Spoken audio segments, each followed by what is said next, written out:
किसी भी चीज को मैनिफेस्ट करने के कितने सारे तरीके हो सकते हैं और सबसे आसान तरीका जानना चाहते हैं तो सब्सक्राइब करें अमित कुमार पॉडकास्ट को। जब भी हम मैनिफेस्टेशन की बात करते हैं, लॉ ऑफ अट्रैक्शन की बात करते हैं, ब्रेन की बात करते हैं, हम शुरुआत यहां से करते हैं कि अपनी एनर्जी यूनिवर्स को देनी है या भगवान को देनी है या उस सुप्रीम पावर को देनी है। तो जो ये यूनिवर्सल एनर्जी का जो कॉन्सेप्ट है, ये एनर्जी एक्चुअली में कहां जा रही है, ये है क्या? जब हम एक वर्ड लेते हैं ना, यूनिवर्सल यूनिवर्सल यूनिवर्सल का मतलब है एवरीवेयर। यूनिवर्स ये नहीं कि मैं अलग हूं और यूनिवर्स अलग है, बिल्कुल नहीं। जब हम यूनिवर्स की बात करते हैं तो इससे एक एडजेक्टिव बनता है यूनिवर्सल, यानी कि एवरीवेयर। एक ऐसी एनर्जी जो सब जगह है। जैसा कि मैंने बताया कि हर एक चीज जो भी बनी हुई है वो एक मैटर है। मैटर मॉलिक्यूल से बना है, मॉलिक्यूल एटम से बना है। एटम के अंदर पहले बताया गया था कि इलेक्ट्रॉन घूमते हैं, इलेक्ट्रॉन वहाँ घूमते हैं और वो इलेक्ट्रॉन है। बाद में ये पाया गया वहाँ कोई इलेक्ट्रॉन नहीं है, वहाँ सिर्फ एनर्जी है या वेव है। उसकी एक फ्रीक्वेंसी है और हमेशा फ्रीक्वेंसी में एक इंफॉर्मेशन होती है। ये कभी भी फिजिक्स पढ़ोगे तब तक आप इसे डीपली समझोगे।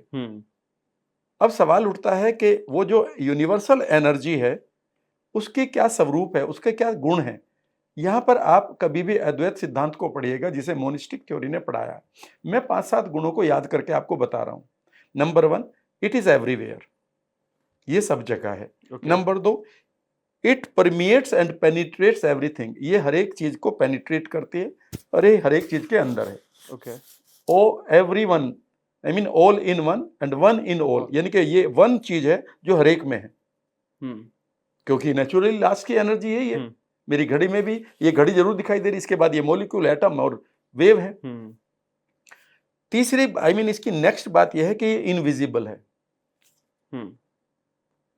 चौथी बात यह है कि इसका अपना एक नेचर है एक्सपेंड करने का।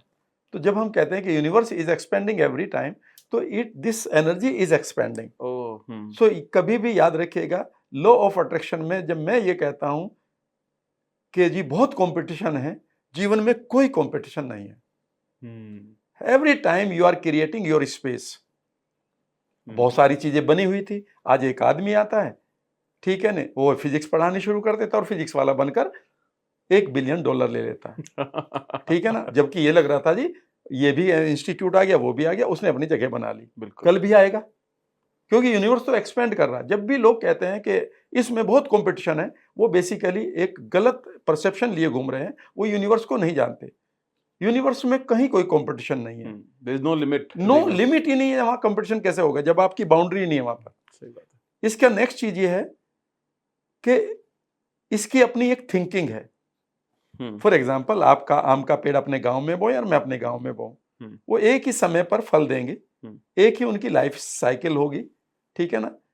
एक ही तरह से वो 1-2 साल के अंदर बड़े हो जाएंगे और 1-2 साल की उनकी एज डिफरेंस रहेगा, वो अकॉर्डिंग टू देयर के कैसा उनको खाना मिला और वो चले जाएंगे। बिल्कुल।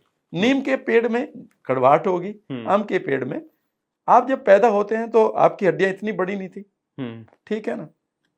आप कहेंगे तो कैल्शियम से आई, कैल्शियम तो आप वहां भी पड़ा है, उसमें क्यों नहीं आया। यानी कि एक थिंकिंग आपको दी गई ना। जब पेड़ बड़ा हो रहा है, कोई भी चीज चल रही है, एक थिंकिंग है ना उसमें। तो इट थिंक्स, ये यूनिवर्सल एनर्जी जो है, इसके अंदर एक खास बात है कि इट थिंक्स। जैसे किसी ने ऑब्जर्व किया तो वो पार्टिकल में कन्वर्ट हो गया। इससे बड़ी चीज जो है ये है, जो बहुत इंपॉर्टेंट है, वो ये है कि जो मनुष्य है, जो मानव है, वो इसे अपने थॉट से इंपैक्ट करता है, प्रभावित करता है। जो भी आप सोचेंगे उसे ये रियल मानकर उसे पूरा करने पर लग जाएगी। समझने की कोशिश करिएगा। अगर आप बार बार बीमारियों की बात कर रहे हैं तो बीमारी आनी शुरू हो जाएगी। आप सॉल्यूशन की बात करें तो सॉल्यूशन आना शुरू हो जाएगा। तो जो थॉट आप लेकर चल रहे हैं उसे ये सुनती है।